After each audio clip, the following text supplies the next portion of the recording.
आमलकी एकादशी व्रत कथा।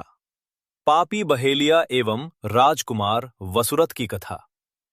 88,000 ऋषियों को संबोधित करते हुए सूत जी ने कहा, हे विप्रों, प्राचीन काल की बात है।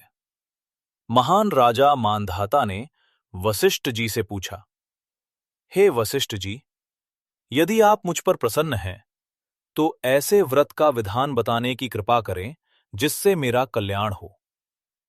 महर्षि वशिष्ठ जी ने कहा, हे राजन, सब व्रतों से उत्तम और अंत में मोक्ष देने वाला आमलकी एकादशी का व्रत है।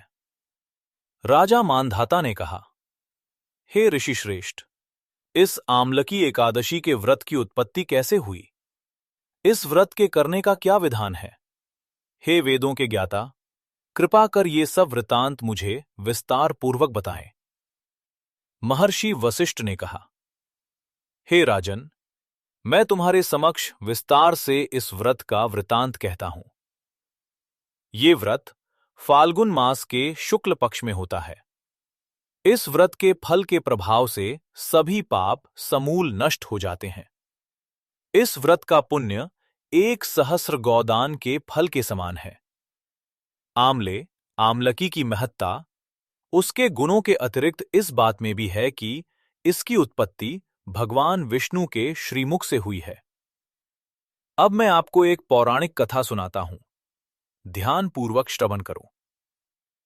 प्राचीन समय में वैदिक नाम का एक नगर था। उस नगर में ब्राह्मण, वैश्य, क्षत्रिय, शूद्र, चारों वर्ण के मनुष्य प्रसन्नतापूर्वक निवास करते थे। नगर में सदैव वेद ध्वनि गूंजा करती थी। उस नगरी में कोई भी पापी, दुराचारी, नास्तिक आदि ना था। उस नगर में चैत्ररथ नामक चंद्रवंशी राजा राज्य करता था। वह उच्च कोटि का विद्वान तथा धार्मिक प्रवृत्ति का व्यक्ति था। उसके राज्य में कोई भी निर्धन एवं लोभी नहीं था। उस राज्य के सभी लोग भगवान विष्णु के अनन्य भक्त थे। वहां के छोटे बड़े सभी निवासी प्रत्येक एकादशी का उपवास करते थे। एक बार फाल्गुन माह के शुक्ल पक्ष की आमलकी नामक एकादशी आई। उस दिन राजा एवं प्रत्येक प्रजाजन, वृद्ध से बालक तक ने आनंदपूर्वक उस एकादशी को उपवास किया। राजा अपनी प्रजा के साथ मंदिर में आकर कलश स्थापित करके तथा धूप, दीप, नैवेद्य, पंचरत्न, छत्र आदि से धात्री का पूजन करने लगा। वे सभी धात्री की इस प्रकार स्तुति करने लगे, हे धात्री, आप ब्रह्म स्वरूपा हैं। आप ब्रह्मा जी द्वारा उत्पन्न हो तथा सभी पापों को नष्ट करने वाली हैं। आपको नमस्कार है। आप मेरा अर्घ्य स्वीकार करो। आप श्री रामचंद्र जी के द्वारा सम्मानित हैं। मैं आपसे प्रार्थना करता हूं, मेरे सभी पापों का हरण करो। उस मंदिर में रात को सभी ने जागरण किया। रात के समय उस स्थान पर एक बहेलिया आया। वह महापापी तथा दुराचारी था। अपने कुटुंब का पालन वह जीव हिंसा करके करता था। वह भूख प्यास से अत्यंत व्याकुल था। कुछ भोजन पाने की इच्छा से वह मंदिर के एक कोने में बैठ गया। उस स्थान पर बैठकर वह भगवान विष्णु की कथा तथा एकादशी महात्म्य सुनने लगा। इस प्रकार उस बहेलिये ने संपूर्ण रात्रि अन्य लोगों के साथ जागरण कर व्यतीत की। प्रातःकाल सभी लोग अपने अपने निवास पर चले गए। इसी प्रकार वो बहेलिया भी अपने घर चला गया और वहां जाकर भोजन किया। कुछ समय व्यतीत होने के पश्चात उस बहेलिये की मृत्यु हो गई। हालांकि जीव हिंसा करने के कारण वह घोर नरक का भागी था, परंतु उस दिन आमलकी एकादशी व्रत तथा जागरण के प्रभाव से उसने राजा विदुरथ के यहां जन्म लिया। उसका नाम वसुरथ रखा गया। बड़ा होने पर वह चतुरंगिणी सेना सहित तथा धन धान्य से युक्त होकर 10 सहस्र ग्रामों का संचालन करने लगा। वह तेज में सूर्य के समान, कांति में चंद्रमा के समान, वीरता में भगवान विष्णु के समान तथा क्षमा में पृथ्वी के समान था। वह अत्यंत धार्मिक, सत्यवादी, कर्मवीर और विष्णु भक्त था। वह प्रजा का समान भाव से पालन करता था। दान देना उसका नित्य का कर्म था। एक समय राजा वसुरथ शिकार खेलने के लिए गया। दैवयोग से वन में वह रास्ता भटक गया और दिशा का ज्ञान न होने के कारण उसी वन में एक वृक्ष के नीचे सो गया। कुछ समय पश्चात पहाड़ी डाकू वहां आए और राजा को अकेला देखकर मारो मारो चिल्लाते हुए राजा वसुरथ की ओर दौड़े।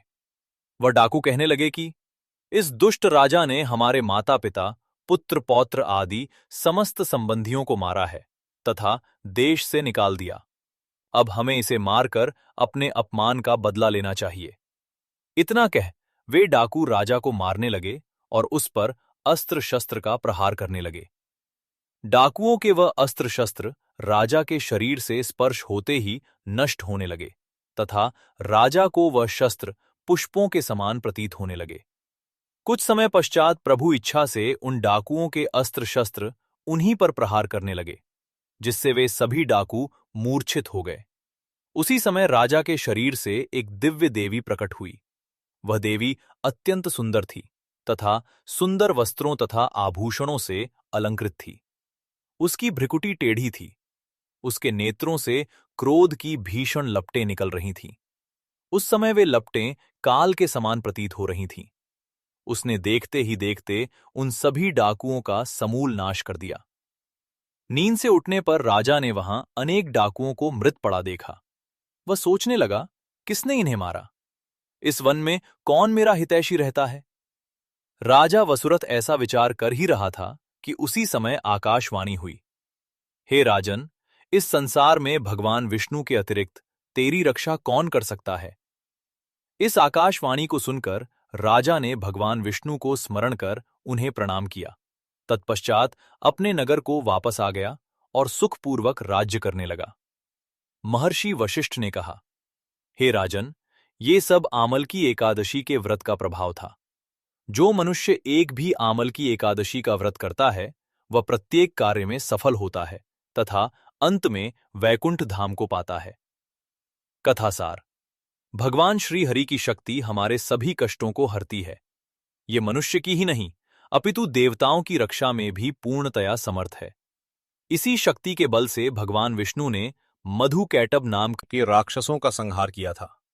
इसी शक्ति से उत्पन्न एकादशी के रूप में मुर नामक असुर का वध करके देवताओं के कष्ट को हरकर उन्हें सुखी किया था। इस पवित्र कथा को अपने दोस्तों और परिवार के साथ शेयर करें ताकि वो भी कलयुग के कष्टों से मुक्ति पा सकें। और त्रिलोक ऐप को सब्सक्राइब करना भूलें नहीं ताकि आप अगली कथा मिस न कर सकें।